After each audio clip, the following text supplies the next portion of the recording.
सारनाथ थाना क्षेत्र में शनिवार को 11वीं के छात्र ने फांसी लगाकर जान दे दी। परिजनों का आरोप है कि पड़ोसी सिपाही के घर वालों की प्रताड़ना और फर्जी मुकदमे में फंसाने की धमकी से तंग आकर उनके बच्चे ने इस तरह का कदम उठाया है। उनका ये भी कहना है कि सारनाथ थाने की पुलिस उनकी सुनवाई नहीं करती, उल्टे सिपाही के परिवार का ही पक्ष ले रही है। सूचना पर सारनाथ थाने की पुलिस घटनास्थल पर पहुंची। छात्र के परिजन और पड़ोसी पुलिसकर्मियों और उनके परिजनों पर कार्रवाई की मांग को लेकर अड़े हुए थे।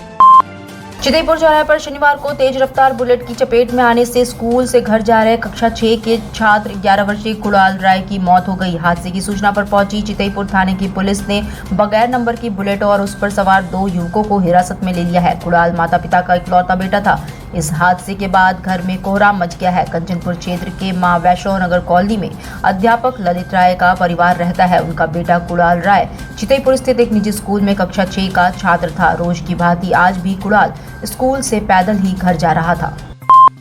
ज्ञानवापी श्रृंगार गौरी प्रकरण में इलाहाबाद हाई कोर्ट ने राखी सिंह बनाम स्टेट के मुकदमे पर दिसंबर तक के लिए रोक लगा दी है। इसके साथ ही ज्ञानवापी परिसर में मिले शिवलिंग की वैज्ञानिक जांच के लिए एसआई को नोटिस जारी कर जवाब दाखिल करने को कहा है। ज्ञानवापी मामले में हिंदू पक्ष के अधिवक्ता विश्वशंकर जैन ने बताया कि पिछले 14 अक्टूबर को जिला कोर्ट ने शिवलिंग की वैज्ञानिक जाँच की मांग को खारिज कर दिया था। इस आदेश के खिलाफ हमने हाई कोर्ट में प्रार्थना पत्र दिया था। इस पर सुनवाई हुई। हाई कोर्ट ने इस प्रार्थना पत्र पर एएसआई को नोटिस जारी कर 21 नवंबर से पहले जवाब दाखिल करने को कहा है। इसके साथ ही राखी सिंह बनाम स्टेट के मुकदमे को हाई कोर्ट ने दिसंबर तक के लिए टाल दिया है। देव दीपावली पर वाराणसी आने वाले पर्यटक काशी विश्वनाथ धाम की अलौकिक छटा के साक्षी बने। इसके लिए पूरे धाम परिसर को लोकार्पण की तर्ज पर सजाने संवारने का काम शुरू हो गया है। शनिवार को श्री काशी विश्वनाथ धाम में देव दीपावली को लेकर तैयारियों में तेज गति से होती दिखी।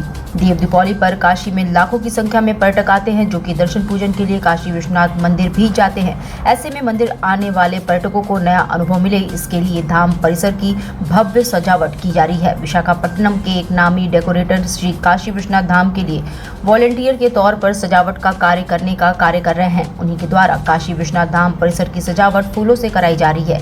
इसमें 80 लाख रुपए का खर्च आ रहा है। भगवान बुद्ध के पवित्र अवशेष का दर्शन इस सारनाथ महाबोधि मूलगंध कुटी विहार स्थित बुद्ध मंदिर में 6 से 8 नवंबर तक होगा। अपने आराध्य के दर्शन और इस पवित्र भूमि पर शीश नवाने के लिए विभिन्न देशों के दर्शनार्थियों के दल सारनाथ पहुंचने शुरू हो चुके हैं। इस दौरान मूलगंध कुटी विहार के 91वें वार्षिकोत्सव के अवसर पर भगवान बुद्ध की उपदेश स्थली सारनाथ में विभिन्न कार्यक्रमों का आयोजन किया जाएगा। 3 दिनों के लिए भगवान बुद्ध की पवित्र अस्थि को श्रद्धालुओं के दर्शनार्थ मूलगंध कुटी विहार में रखा जाएगा। 8 नवंबर को पवित्र अस्थि अवशेषों की शोभा यात्रा प्रतिवर्ष की भांति मूलगंध कुटी विहार से प्रारंभ होकर विभिन्न मार्गों से होते हुए सारनाथ खंडहर परिसर में प्रवेश कर वीआईपी गेट होते हुए मूलगंध कुटी विहार पहुंचकर समाप्त होगी। स्वास्थ्य केंद्रों का कायाकल्प कर मरीजों को बेहतर चिकित्सीय सुविधाएं घर घर पहुंचाने के निरंतर प्रयास किए जा रहे हैं। उक्त बातें पूर्व राज्य मंत्री एवं दक्षिणी विधानसभा के विधायक डॉक्टर नीलकंठ तिवारी ने शनिवार को शहरी सामुदायिक स्वास्थ्य केंद्र दुर्गाकुंड पर जनपद के तीसरे हेल्थ स्वचालित मशीन के शुभारंभ समारोह में कही। इस मौके पर उन्होंने सबसे पहले स्वास्थ्य परीक्षण करवाया। उच्च रक्तचाप, हीमोग्लोबिन सहित कई सामान्य जाँच हुई। डॉक्टर नीलकंठ ने कहा कि इस हेल्थ एटीएम ने क्षेत्रवासियों को बहुत लाभ मिलेगा।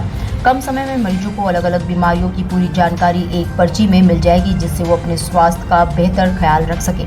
इस मशीन के जरिए 59 प्रकार की जांच निःशुल्क सुविधा प्राप्त करेंगे। दिक्कत मन में आया कि सभी प्राथमिक स्वास्थ्य केंद्रों अपने फोन में थाना तो नगर निगम से वार्ता हुई। नगर निगम ने 2 जगह दिया,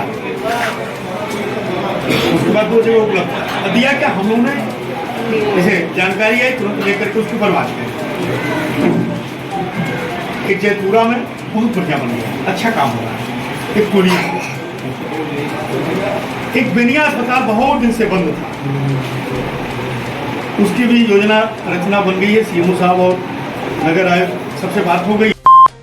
दशाश्वमेध घाट की विश्व प्रसिद्ध गंगा आरती के मुख्य अतिथि 39 जीटीसी के मेजर जनरल जय सिंह बसेला होंगे। महोत्सव 7 नवंबर की शाम 5:20 पर वृहद रूप से दशाश्वमेध घाट पर आयोजित किया जाएगा। ये जानकारी शनिवार को दशाश्वमेध घाट स्थित गंगा सेवा निधि कार्यालय में पत्रकार वार्ता में संस्था के अध्यक्ष सुशांत मिश्र ने दी। उन्होंने बताया कि अनवरत 3 दशक से भी ज्यादा समय से आध्यात्मिकता और राष्ट्रवाद को संकल्पित विश्व प्रसिद्ध देव दीपावली महोत्सव इस वर्ष भी राष्ट्र के अमरवीर योद्धाओं को समर्पित हो रहेगी। साथ ही में मां गंगा को स्वच्छ व निर्मल बनाने, पर्यावरण व जल संरक्षण की गंगा सेवा निधि द्वारा संकल्प दिलाया जाएगा।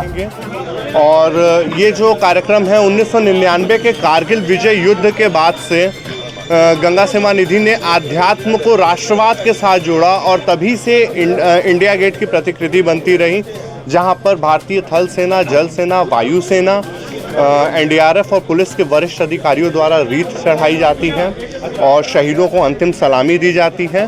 और जिन्होंने राष्ट्र हित में बलिदान दिया हुआ है उनके परिवारजनों को हम लोग मरणोपरांत भगीरथ शौर्य सम्मान से अलंकृत करते हैं और कुछ सहायता धनराशि भी उनको संस्था द्वारा दी जाती है। कार्तिक मास के शुरू के प्रथम दिन पर प्रथम संध्या पे आकाशदीप प्रज्वलन का एक कार्यक्रम होता है, जो पूरे कार्तिक मास हम अपने पूर्वजों और शहीदों के पुण्य स्मृति में आकाशदीप निवेदित करते हैं। वो प्रतिदिन संध्या को कि उनकी जो देवलोक की यात्रा है उस यात्रा को आलोकित करने के लिए आकाशदीप प्रज्वलित जो करते हैं, उसका समापन भी देव दीपावली वाले दिन होता है। और उसके बाद फिर गंगा सेवा निधि के 21 ब्राह्मणों द्वारा भगवती माँ गंगा का वैदिक रीति से पूजन किया जाएगा। उसके बाद 21 ब्राह्मणों द्वारा और 42 देव कन्याओं द्वारा भगवती माँ गंगा की भव्य महाआरती होगी। और उसके बाद फिर लखनऊ से कलाकारों की टीम आ रही है, जिनके द्वारा सांस्कृतिक कार्यक्रम आयोजित किए जाएंगे। 4 दिन पहले यूपी पुलिस को पहली बार मिले प्रतीक चिन्ह इंसिग्निया को शनिवार को पुलिस अधिकारियों और कर्मचारियों की वर्दी पर सजाया गया। ट्रैफिक ऑडिटोरियम में आयोजित इस कार्यक्रम के दौरान यूपी पुलिस के इंसिग्निया लगाकर शुभकामनाएं दी गई। डीजीपी से लेकर सिपाही तक अपनी वर्दी पर ये प्रतीक चिन्ह लगाएंगे। इसे वर्दी की शर्ट की दाहिनी जेब के ऊपर लगाया जाएगा। ट्रैफिक ऑडिटोरियम में आयोजित कार्यक्रम के दौरान पुलिस कमिश्नर ए सतीश गणेश ने अपर पुलिस आयुक्त संतोष सिंह समेत अन्य अधिकारियों की वर्दी पर यह प्रतीक चिन्ह लगाया, जबकि अपर पुलिस आयुक्त संतोष सिंह ने पुलिस कमिश्नर ए सतीश गणेश की वर्दी पर प्रतीक चिन्ह लगाया। धर्म और अध्यात्म की नगरी काशी में देव दीपावली भव्य रूप से मनाने की तैयारियों को अमली जामा पहनाने की कवायद तेज हो चली है। देव दीपावली पर देश ही नहीं विदेशों से भी आने वाले पर्यटक इस अद्भुत क्षण के साक्षी बनेंगे। बता दें कि इस बार दीपावली पर सभी घाटों को इलेक्ट्रॉनिक झालर और दीपक से रोशन करने की तैयारी चल रही है। 84 घाटों पर लोगों को अद्भुत नजारा देखने को मिलेगा। वहीं चेत सिंह घाट पर लाइट एंड साउंड सिस्टम से गंगा और भगवान शिव के विविध रूपों को दिखाया जाएगा, जो अपने आप में अद्भुत होगा। सभी घाटों पर साफ सफाई, रंगाई पुताई, झालर साउंड लगाने का कार्य बहुत तेजी से चल रहा है। रेल मंत्री अश्विनी वैष्णव ने शनिवार को काशी स्टेशन का निरीक्षण किया। इस दौरान स्टेशन परिसर में सुविधाएं देखी। वहीं काशी स्टेशन के रीडेवलपमेंट व रेलवे पुल प्रोजेक्ट को लेकर अफसरों संग चर्चा भी की। इस दिशा में आवश्यक दिशा निर्देश भी दिए। उन्होंने बताया कि गंगा पर नया पुल बनेगा। इसमें रेलवे के 4 लेन व हाईवे के 6 लेन होंगे। इसका डिजाइन, निर्माण स्थल आदि के बारे में चर्चा की गई है। काशी बहुत महत्वपूर्ण स्टेशन है। इसके आसपास के इलाके में आर्थिक गतिविधियों को बढ़ावा मिले, इसको लेकर 350 करोड़ की लागत से स्टेशन का रीडेवलपमेंट कराया जाएगा। काशी की धार्मिक व मंदिरों की संस्कृति को ध्यान में रखते हुए स्टेशन की डिजाइन तैयार की गई है। वहीं इससे पहले रेल मंत्री ने बीएचयू में आयोजित थिंक इंडिया कन्वोकेशन में शामिल हुए। इस दौरान उन्होंने कहा कि अगले साल दीपावली तक देश के 100 विश्वविद्यालय 5G सुविधा से लैस होंगे। डिजिटल इंडिया का digital new platform live BNS पिछले 7 वर्षों से बनारस की सेवा में। पाइए बनारस के कोने कोने की खबर निष्पक्षता के साथ लाइव बीएनएस से। बनारस की ताज़ा तरीन खबरों के लिए प्ले स्टोर से डाउनलोड कीजिए लाइव बीएनएस ऐप या फॉलो कीजिए लाइव बीएनएस को सोशल मीडिया पर।